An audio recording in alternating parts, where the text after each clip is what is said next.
তুই একটা কথা বল, তুই কিন্তু চিরকাল খুব কনফিডেন্ট।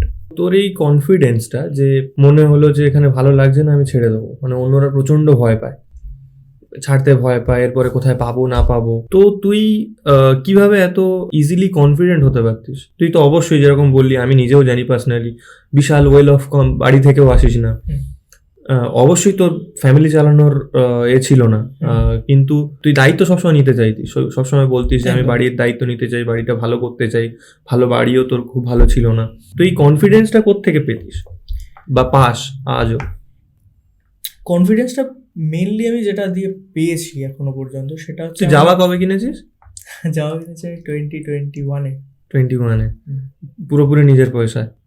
ক্যাশে। ক্যাশে? তো এই যে এই কনফিডেন্স গুলো কোথায় পাস? আমার যে ফার্স্ট কোম্পানিতে যাওয়া বা এই ইন্ডাস্ট্রিতে ঢোকার যে ফার্স্ট কোম্পানিটা, তার একটা মানে সেই ইন্টারভিউর একটা খুব ভালো একটা ইন্টারেস্টিং ব্যাপার আছে।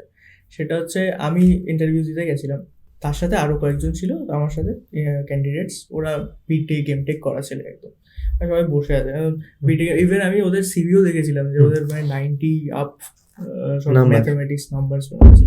আমি দেখে তো আমি ভেবেছিল যে এরা তো নিয়ে বেরিয়ে যাবে, আমার নেই এটা। বাট যেটা আমি করেছিলাম ওরা করতে পারিনি সেই ইন্টারভিউতে, সেটা হচ্ছে আমার স্কিলস আর পোর্টফোলিওটাকে আমি এতটাই হাইলাইট করেছিলাম, আর সেটাকে আমি হোস্ট করে দেখিয়েও দিয়েছিলাম। বিশাল ম্যাটার করে, বিশাল ম্যাটার করে।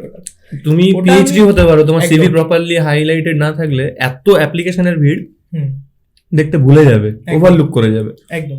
আর ওটা আমি আননোয়িংলি করে ফেলেছিলাম, ওটা আমি তখন জানতাম না যে এই পাথটা চুজ করলে আমি সাকসেস হয়ে যাবো এইরকম ভাবে করলে, ওটা আমি আননোয়িংলি করে নিয়েছিলাম। বাট ওটাই হিট করে গেছে আমার, যেহেতু রিক্রুটার দেখেছিল যে আমার কাজটা ওখানে হোস্টেড এবং আমি পারি, সেটাও দেখেছে উনি, দেখে আমাকেই চুজ করেছে। সেখানে ওদেরকে দেখতে হচ্ছে এরা স্কিলফুল হতে পারে, এটা অ্যাজাম্পশন একদম, অথচ তুই রেডি হয়ে গেছিস যে আমার এই আছে, দেখো। এক্স্যাক্টলি, তখন ওটা তোর ফার্স্ট জব, তার আগে তোর মানে ওয়েবসাইট হোস্ট করা হয়ে গেছে। একদম, কারণ আমি ওটা মানে প্যাশন যেহেতু ছিল, তো ওটা করতে করতে করতে এগুলো বুঝে গেছিলাম যে এটা কিভাবে করতে হয়। বিশাল স্কিলফুল ছিলিস না, বাট কিউরিওসিটি ছিল, হ্যাঁ কিউরিওসিটি ছিল, সেটা জেনে আমি ঢুকে গেছিলাম, মানে গর্তের মধ্যে থেকে ঘাপ করে মাথা বের করা। একদম, ভেতরে থাকবো না। তো এইটা যেহেতু ছিল, তাই জন্য আমি হোস্ট করে ওটা দেখিয়ে দিয়েছিলাম। তো এই জিনিসটা আমাকে অনেকটা কনফিডেন্স দিয়েছে যে যদি আমি তাদেরকে বিট করে আমি একটা কোম্পানিতে যেতে পারি, তাহলে আমি এমন কিছু না যে এটা করতে পারবো না, আমার স্কিল আছে আর আমি পেয়ে যাবো।